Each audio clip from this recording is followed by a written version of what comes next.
میں دیکھنا چاہتا ہوں ہماری میڈیا میں، کیونکہ آپ کو پتہ ہے کہ فارم 45 کو 14 دن کے اندر اپلوڈ ہونا تھا الیکشن کمیشن کی ویب سائٹ پر، لیکن آپ لوگوں کو پتہ ہے کہ وہ کل اپلوڈ ہوئے ہیں، اور جس طرح کے فارم 45 اپلوڈ ہوئے ہیں وہ بھی اب میڈیا کی زینت بنی ہوئی ہے۔ تو یہ پوری دنیا میں پاکستان کا مذاق اڑایا گیا ہے اس الیکشن کے ذریعے۔ آپ اندازہ کریں کہ ایک پارٹی کی الیکٹڈ سیٹیں 6 ہیں، الیکٹڈ سیٹیں 6 ہیں اس کی، اور اس کو ریزرو سیٹ جو ہیں وہ 10 سیٹیں مل جاتی ہیں۔ وہ پشتوں میں ایک پروورب جو ہم پریکٹیکل ہوتے ہوئے دیکھ رہے ہیں کہ نیان انوسے غٹشوا، تو پہلے ہم سنتے تھے کہ نیان انوسے سنگ غٹھی کی، تو اس الیکشن میں ہمیں پتہ چلا کہ نیان انوسے سنگ غٹھی کی منگتا الیکشن کمیشن دی زلیداشے پریکٹیکلی خود کہ ایک بندے کی سیٹیں جو الیکٹڈ سیٹیں ہیں وہ تو 6 ہیں، لیکن ریزرو سیٹیں اس کو 10 مل گئی ہیں۔ تو صرف آپ لوگوں کی وساطت سے میں پاکستانی قوم کو یہ پیغام دینا چاہتا ہوں کہ یہ الیکشن کے نام پہ جو ڈھونگ رچایا گیا، آپ اندازہ کریں کہ الیکشن کے 2 سال تو الیکشن سے یہ بھاگتے رہے پی ڈی ایم والے، سپریم کورٹ کا فیصلہ آیا اس کو پاؤں تلے روندا گیا، اور جب الیکشن کا اعلان ہوا اور ہمارے کینڈیڈیٹس جو ہیں وہ اپنے نامزدگیاں جمع کرنے گئے تو ان کو اغوا کرنے کی کوشش کی گئی، ان سے کاغذات نامزدگی چھین لیے گئے، ان کے پروپوزرز اور سیکنڈرز جو تھے ان کو اغوا کرنے کی کوشش گئی۔ یہ پری پول ریگنگ تھی۔ پھر اس پری پول ریگنگ میں ایٹ دا 11th آور ہم سے ہمارا نشان چھینا گیا، بیٹ ہم سے چھینا گیا، صرف اس لیے ان کی پلاننگ یہ تھی کہ 80% جس پارٹی کو سپورٹ ہے پاکستانی عوام کی ان کو ریزرو سیٹوں سے محروم کرنے کی یہ جو سازش تھی یہ الیکشن سے پہلے کی گئی تھی۔ سپریم کورٹ تک جو ہے ہمارے ساتھ ناانصافی ہوئی۔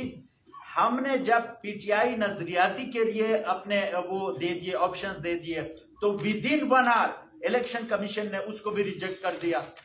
پھر پوسٹ الیکشن جو ریگنگ ہوئی وہ تو سب آپ کے سامنے ہے کہ فارم 45 کا مسخ کر کے اب فارم 45 جو ہیں وہ اپلوڈ کیے جا رہے ہیں، جس سے جمہوریت کے منہ پہ کالک ملا گیا، کالک۔ اور جن لوگوں نے یہ کیا ہے جمہوریت کے منہ پہ تو کالک مل رہے ہیں، لیکن یہ اپنے منہ پہ بھی کالک مل رہے ہیں۔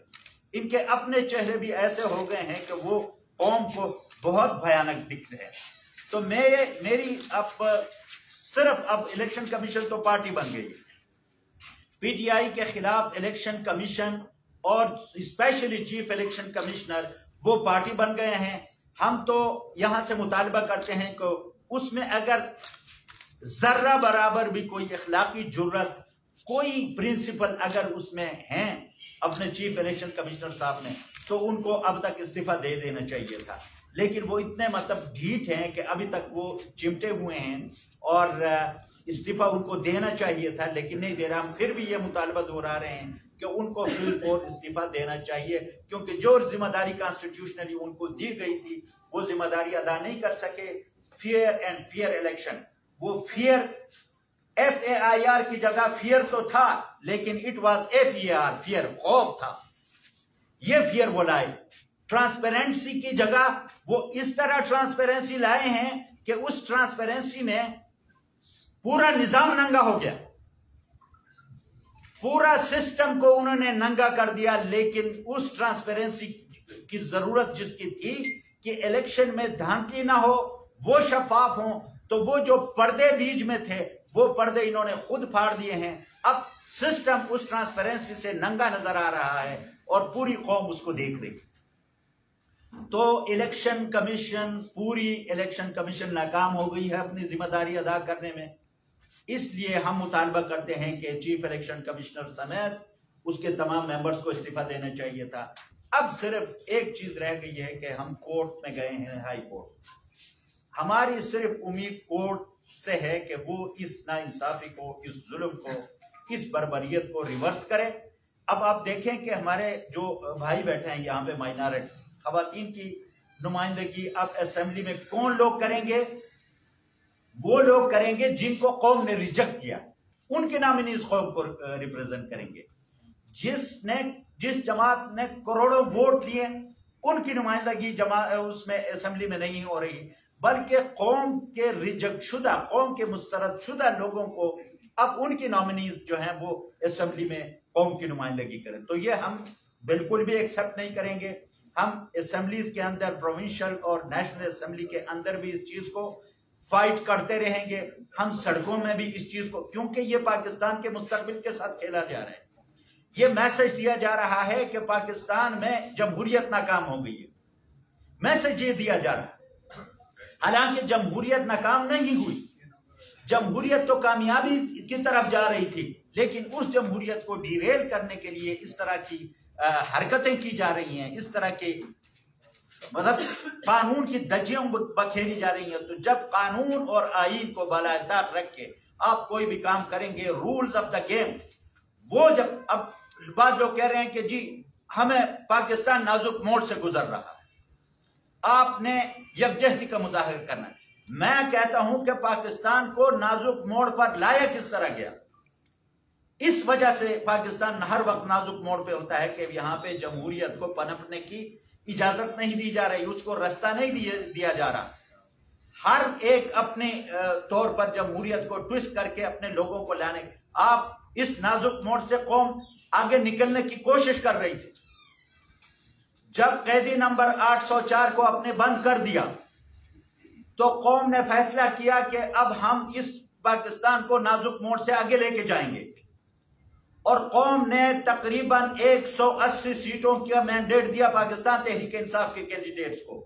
آپ نے وہ سب چھین کے 50% ہماری سیٹیں چھین کے آپ پھر کہہ رہے ہیں کہ پاکستان نازک موڑ سے گزر رہا ہے. تو پاکستان نازک موڑ سے ہماری وجہ سے نہیں بلکہ آپ لوگوں کی وجہ سے گزر رہا ہے. آپ جمہوریت کو راستہ کیوں نہیں دے رہے؟ آپ عوامی رائے کو راستہ کیوں نہیں دے رہے؟ اس ملک کے کسٹوڈینز یہ عوام ہیں، یہ 24-25 کروڑ عوام اس ملک کے کسٹوڈین ہیں، اس کے مالک ہیں. ان کی رائے کو جب آپ پاؤں تلے روندیں گے، جب آپ ان کی رائے کو اپنی تشریح دیں گے، آپ ان کی رائے کو جب اپنی رائے اس پہ ٹھونسیں گے، تو پاکستان نے تو اس نازک موڑ سے نکلنا نہیں ہے، خدا نخواستہ یہ اسی نازک موڑ میں گھومتا رہے گا. تو میں اپنے ساتھیوں کے ساتھ اپنی یہ آواز آپ کے ذریعے ان تمام اداروں تک پہنچانا چاہتا ہوں جن کی ذمہ داری فری اینڈ فیئر الیکشن کروانا تھا، اور جنہوں نے ریزرو سیٹوں کا genuinely according to the law of the land فیصلہ کرنا تھا. انہوں نے وہی بغض اور کینہ کا مظاہرہ کیا اور ہم سے ہماری سیٹیں چھینی گئی. یہ پاکستان میں انپریسیڈنٹڈ. جتنے بھی بزرگ بھی بات کر رہے ہیں کہ الیکشن میں دھاندلیاں ہوتی رہی، لیکن یہ فرسٹ ٹائم دھاندلا ہو رہا ہے. دھاندلا ہمارے خلاف جو بھی حربے استعمال کیے گئے، قوم نے ان کو ناکام بنا دیا. لیکن اینڈ آف دا ڈے جب فارم 45 پہ آ گئے تو فارم 47 میں جو ہے وہ ساری چیزیں گڑمٹ کر کے ان کو بالکل الٹ کر کے من پسند لوگوں کو جو ہے وہ 40 50 70 ہزار لوگ لیڈ سے ہمارے کینڈیڈیٹ جیتے ہوئے تھے، ان کو ہرایا گیا. اور یہ باتیں کرتے ہوئے لوگوں کو شرم آنی چاہیے. آپ اسمبلی میں جا کر دیکھیں، خدا کی قسم ان کو خود کو بھی پتہ ہے کہ ہم چوری سے آئے ہیں. ان کے منہ لٹکے ہوتے ہیں، ان کا ضمیر کہیں سے ایک ان کو چبن ہو رہی ہے کہ یار ہم ادھر گھس بیٹھے ہوئے ہیں، حق ہمارا نہیں تھا. ہم تو ان کو یہاں تک ہم نے کہا کہ آپ سب لوگ آئیں، قرآن کریم اللہ کا کلام ہے، اس پہ ہر بندہ، اسمبلی کا ہر بندہ اللہ کے 99 ناموں کے نیچے جھوٹی قسمیں کھائی گئی کہ ہم آئین کی پاسداری کریں گے، ہم ذاتی مفاد کو قومی مفاد پہ ترجیح نہیں دیں گے. لیکن وہ قسمیں ہیں جو جھوٹی قسمیں میں ان کو کہوں گا. ہم نے ان کہا کہ بھئی آپ آئیں، اس قرآن پہ ہاتھ رکھ کے ہر ممبر اسمبلی جو ہے وہ حلف اٹھائے کہ یار میں جو جیتا ہوں میں قوم کے مینڈیٹ سے جیتا ہوں، میں فارم 45 کا پروڈکٹ نہیں ہوں، میں فارم 45 کے ذریعے نہیں جیتا. آپ آ کے قرآن پہ ہاتھ رکھ کے قسم کھائیں. ہم اگر آپ جھوٹی قسم بھی کھائیں گے تو مالک الملک آپ کے ساتھ دیکھے گا، اس کا فیصلہ ہم اس پہ چھوڑتے ہیں. وہ اس سے بھی بھاگ گئے. اب اس کا فیصلہ کون کرے گا کہ کون صحیح کون غلط؟ تو لے دے کے اس ملک کے ادارے جو ہائی کورٹ اور سپریم کورٹ ہیں، جو بھی ہے ہماری نظریں وہاں پہ ہیں. میں اپنی عدلیہ سے دست بستہ گزارش کروں گا کہ خدا را اس ملک میں آئین کی بالادستی جو عوام کی رائے ہے جسے جنرل ول کہتے ہیں، پوری دنیا میں ہمارا مذاق اڑایا جا رہا ہے. پاکستانی میڈیا میں نہیں بلکہ انٹرنیشنل میڈیا میں جو کچھ ہو رہا ہے. آج ہمارے پرائم منسٹر کی حلف برداری کی تقریب، وہ اس کی تصویر کے ساتھ کیا کیا جا رہا ہے؟ مینڈیٹ چور پرائم منسٹر. اور یہ انٹرنیشنل میڈیا کہہ رہا ہے what message is being sent to the international community. ایسی اس گورنمنٹ انسٹال کی گئی ہے جس کی کریڈیبلٹی انٹرنیشنلی زیرو ہے. اس پہ اس کے بچے اعتبار نہیں کر رہے کہ ہمارا جو ہے بابا جو ہے وہ الیکشن صحیح طریقے سے جیتا ہے. اور انٹرنیشنل کمیونٹی اس ملک کی، اب ہم کہتے ہیں جی ہماری اکنامک میلٹ ڈاؤن ہوئی ہے. اکنامکس کو بہتر بنانے کے لیے سب سے بنیادی چیز کہ آپ کے ملک میں ایک کریڈیبل گورنمنٹ ہو، جس گورنمنٹ کی کریڈیبلٹی انٹرنیشنلی زیرو ہو. انٹرنیشنل ایجنسیز، فارن کنٹریز، وہ جب دیکھتے ہیں کہ اس ملک میں ایسے لوگ مسلط کیے گئے ہیں جو ووٹ چوری کر کے آئے ہیں، تو ان پہ کون اعتبار کرے گا؟ آپ مجھے یہ بتائیں. ہم ٹی اور وہ جو کیسز معاف ہوئے ہیں ان کی بات ہی نہیں کرتے، وہ تو ہیں ہی. لیکن اس مرتبہ جو ووٹ چوری کا ایک واقعہ ہوا ہے، اس سے اس گورنمنٹ کی کریڈیبلٹی انٹرنیشنلی زیرو ہے. اور اس کو لے کر کوئی بھی ادارہ، کوئی بھی باہر کا ملک ان کے ساتھ انٹریکشن کرنے نہیں جا رہا.